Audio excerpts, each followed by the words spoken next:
Unsung Brewing Company with the owner, Mike. How are you doing today? I'm good, thank you. Can you tell us what are we celebrating today? We're celebrating our 1-year anniversary. Nice. And can you tell me how you came up with this idea, comic related brewery? I've always been a fan of comics and the superhero genre. And then when I got into the brewing industry, it kind of seemed like a very good niche, like beer nerds and comic nerds. But it also gave us some creativity to kind of, develop characters and correlate them to the styles and the flavors of our beer. So that's pretty cool. And what are the flavor beers do you have?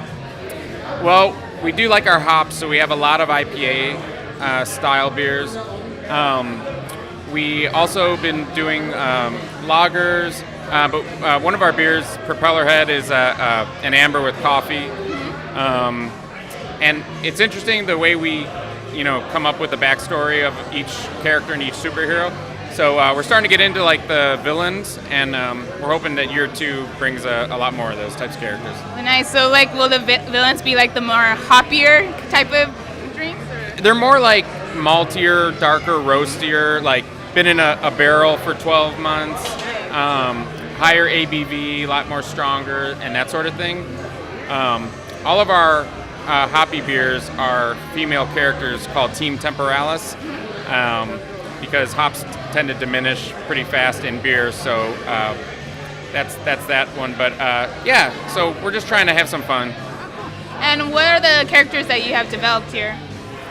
Let's see, our first one was Buzzman. It's my dad's nickname is Buzz, and it's kind of a play on him. It's basically it's a Midwestern style beer called a cream ale, and it's called where I'm from in the Midwest, a lawnmower beer. Typically, so that you could have 3 or 4 of them and still keep straight lines when you're mowing the lawn. Nice. But his character is like an everyday Joe, and he fights the yard beast. It looks like it's mangled weed type of villain, and so that was our first one. And then one of our very popular ones is Anthea. She's a refugee scout from planet Lupulus. Typically hangs out in mango groves and that sort of thing.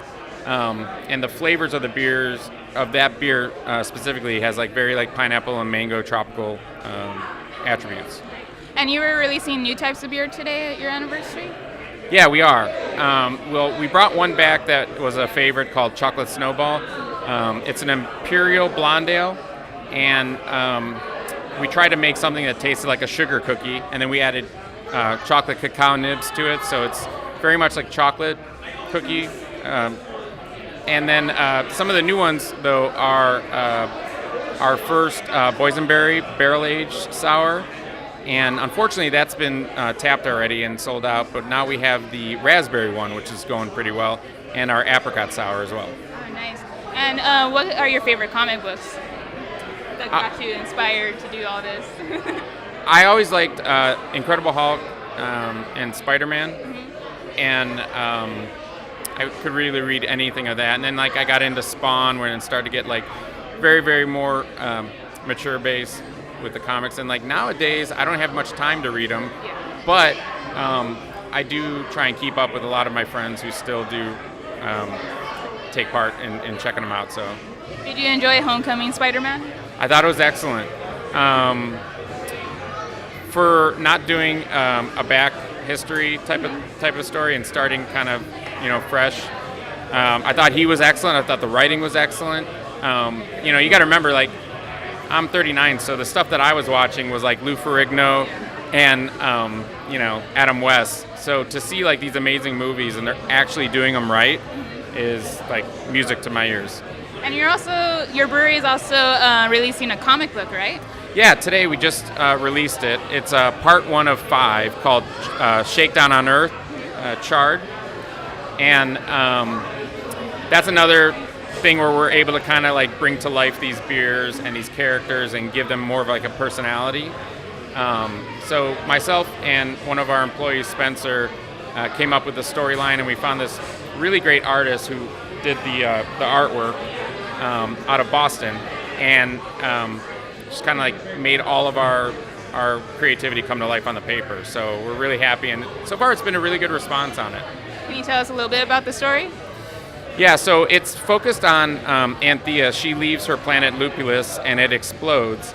And there's these Terran stones that are really, really powerful, and they're basically shards, and they get scattered all over the universe, and 5 of them land in Earth. So this one is, our main villain is Dr. Goodnight, and he gets this mercenary Antagro to go searching for one of the stones, and a big battle ensues between Antagro and Naturia.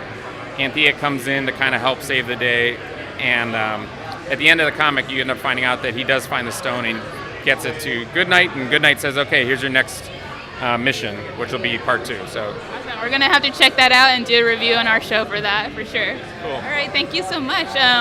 We're going to totally enjoy this day and cover the whole event for you. Thank you. We're really happy you guys showed up. Thank you.